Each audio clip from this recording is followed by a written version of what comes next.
ሰላም ለእናንተ ቅዱሳን፣ ዛሬም በተለመደው ሰዓት እንደተለመደው መጥቻለሁ። ዛሬም ደግሞ አንድ ድንቅ እግዚአብሔርን ቃል እንማራለን።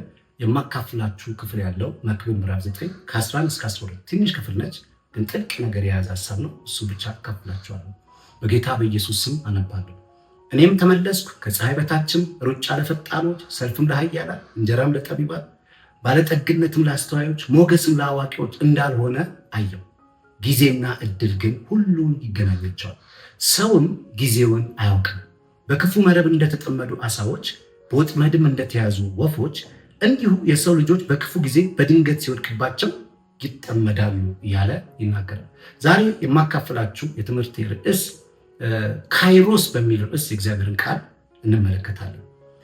በዚህ ስፍራ ላይ ሰለሞን አስገራሚ ነገር ይናገራል። ምን ይላል? በጣም የተገረመበትን ነገር በጥበብ መነጽር አይቶ አስቀምጠልን። ሩጫ አለ ለፈጣን ሰው አይደለም አለ። የሚያስገርም ነገር ነው የሚናገረው። ሩጫ ለፈጣን ካልሆነ ታዲያ ለማን ነው የሚሆነው? እንዲሁም ደግሞ በሱ ስንገረም ሰልፍም ለኃያል ሰው አይደለም አለ። ብዙ ጊዜ በጦርነት ድል የሚያደርጉ ሰዎች ኃይል ያላቸው ሰዎች ናቸው። አንድ ሰው ኃይል ብቻ ስላለው ድል አያደርግም አለ። እንዲሁም ደግሞ እንጀራም ለጠቢባን አይደለም አለ። ጠቢባኖች ጥበባቸውን ሸጠው እንጀራ እንደሚበሉ የህይወት ፋክት እናያለና፣ ግን አንድ ሰው ጥበብ ብቻ ስላለው በጥበቡ እንጀራ ሊበላ አይችልም ማለት። እንዲሁም ደግሞ ያን ብቻ አይናገርም፣ ባለጠግነትም ለአስተዋዮች አይደለም ይላል። ማስተዋል ያላቸው ሰዎች፣ እውቀት ያላቸው ሰዎች በእውቀታቸው ብልጥግናን ያገኛሉ። ግን አንድ ሰው እውቀት ብቻ ስላለው ባለጠጋ አይሆንም ማለት። ሞገስም ለአዋቂዎች አይደለም ማለት። በብዙ ነገር የሚያውቁ ሰዎች፣ እውቀት ያላቸው ሰዎች በትንሹም በትልቁም ዘንድ ሞገስ አላቸው። አንድ ሰው እውቀት ብቻ ስላለው ሞገስ አያገኝም ማለት። ምን እያለ ነው? አንድ ሰው በክሮኖስ በሚባል የዘመን አቆጣጠር ምንም ቢተጋ በህይወቱ ላይ ጠብ የሚል ነገር እንዳሌለ። ለምን? እግዚአብሔር ካይሮስን ካልሰጠው በስተቀር ምንም ሊያደርግ እንደማይችል ሰለሞን ብሎና አስቀምጦልናል። አሁን ካይሮስ ማለት ምን ማለት ነው? ለአንድ ለተወሰነ ዓላማ በእግዚአብሔር የተቆረጠ ሰዓት ማለት ነው። የእግዚአብሔር ጊዜ ማለት ነው። የእግዚአብሔር ካላንደር ማለት ነው። እና ክሮኖስ ማለት ደግሞ ኖርማል የዘመን አቆጣጠር ማለት ነው። አንድ ሰው በክሮኖስ የዘመን አቆጣጠር ውስጥ ምንም ቢተጋ፣ ምንም ቢያደርግ፣ እውቀት ቢኖረው፣ ጥበብ ቢኖረው፣ ኃይል ቢኖረው ምንም ውጤት ሊያመጣ አይችልም ማለት ነው። እግዚአብሔር ዘመን ካልሰጠው፣ የዘመን ባለቤት የሆነው እግዚአብሔር ኦፖርቹን ታይም ካልሰጠው በስተቀር ምንም ሊያደርግ አይችልም ብሎ ሰለሞን አስቀመጠው። እንግዲህ አይታችሁ ከሆነ ከላይ የዘረዘራቸው ነገሮች የስኬት ቁልፍ የሚባሉ ናቸው። ለምሳሌ ለሩጫ የስኬት ቁልፍ ፍጥነት ነው። እንዲሁም ደግሞ በጦርነት ድል ለማድረግ የስኬት ቁልፍ ባክቦኑ ምንድነው? ኃይል ነው። እንጀራ ለመብላት ደግሞ ጥበብ ነው። ሰው የስኬት ቁልፎቹን ይዘረዝርና በእነዚህ ነገሮች ብቻ ምን የለም? ስኬት የለም ማለት። የስኬት ባለቤት የጊዜ ባለቤት የሆነው እግዚአብሔር ነው እያለ ይናገራል። እና እግዚአብሔር ለሰው ልጆች ካይሮስን ሲሰጥ በሩጫ ፈጣን የሆነው ድል ያደርጋል፣ በሰልፍ ኃያል የሆነው ኃይል ማለት ድል ያደርጋል።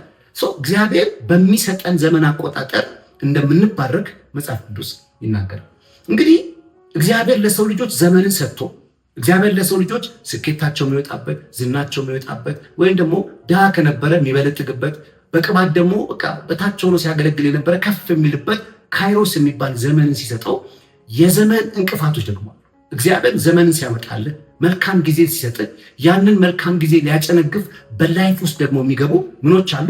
እንቅፋቶች አሉ። እነዚህ እንቅፋቶች ምንድናቸው? ሰለሞን ሲናገር እግዚአብሔር ጊዜና እድልን ለሰው ሲያመጣ ጊዜና እድሉን ለማጨንገፍ በላይፍ ውስጥ የሚገቡ እንቅፋቶች ብሎ ያስቀምጣቸው። አንደኛ ክፉ መረብ ብሎ ይናገራል።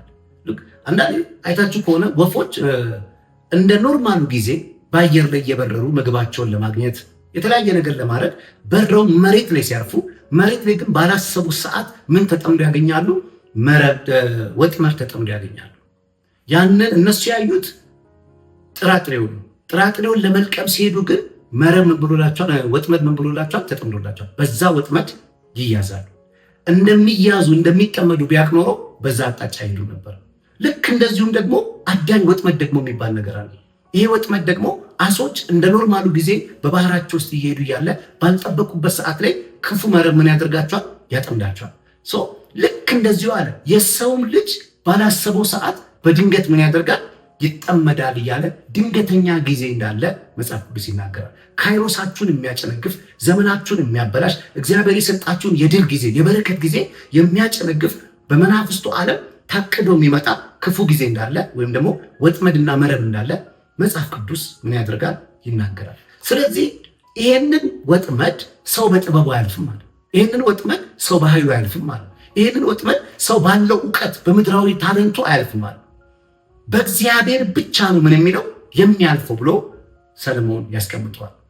ወገኖቼ አንዳንዴ በእግዚአብሔር ብቻ የምናልፋት ኪላለች። በጥበባችን የማናልፈው፣ በኃይላችን የማናልፈው፣ በእግዚአብሔር ብቻ ምን የምንላት የምንወጣው ጊዜ አለ እና እግዚአብሔር ካይሮስን ሲሰጣችሁ ካይሮሳችሁ እንዳይጨነግፍ ከእናንተ ደግሞ የሚጠበቀውን ነገር ማድረግ አለባችሁ። ለምሳሌ ከክፉ ሁሉ አድነኝ ብሎ መጸለይ ውጤታማ ያደርገናል። ከማናቀው ክፋት፣ ካልገባንበት ዘመን፣ ካልገባንበት ወር፣ ካልገባንበት ዓመት ከተጠመደልን ወጥመድ እግዚአብሔር እንዲያድነን በእግዚአብሔር ፊት ምን ማድረግ አለብን? መጸለይ አለብን። ኢየሱስ ከክፉ ሁሉ አድነን ብላችሁ ጸልዩ ብሎ መክሯቸዋል።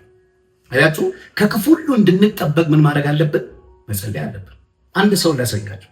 ያቤጽ የሚባል ሰው አለ። ይሄ ያቤጽ ባርከኝ ብቻ ብሎ አልጸለየም።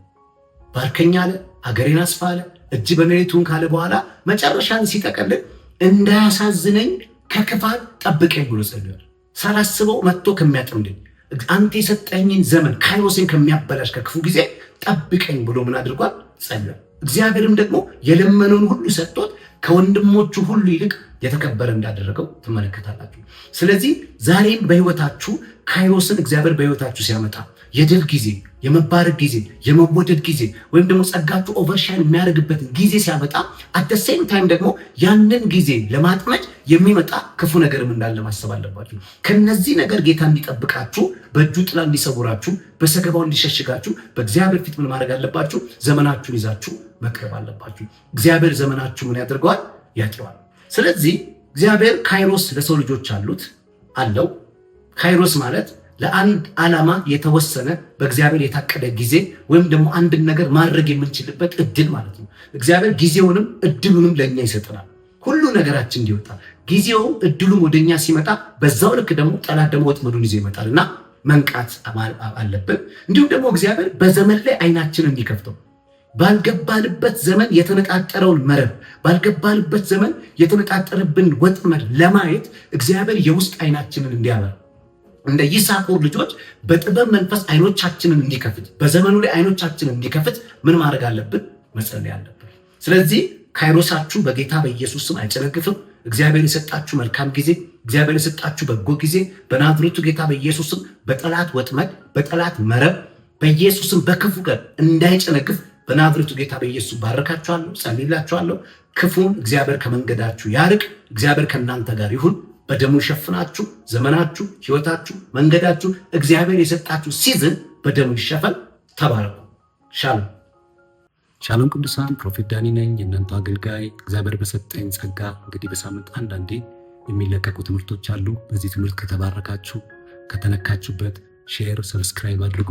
እንዲሁም ደግሞ ይህንን ቪዥን ለመደገፍ የምትፈልጉ ውድ ወንድሞችና እህቶች ከታች ባለው አካውንት መደገፍ ትችላላችሁ። እግዚአብሔር ዘመናችሁን ይባርክ። ተባረኩ።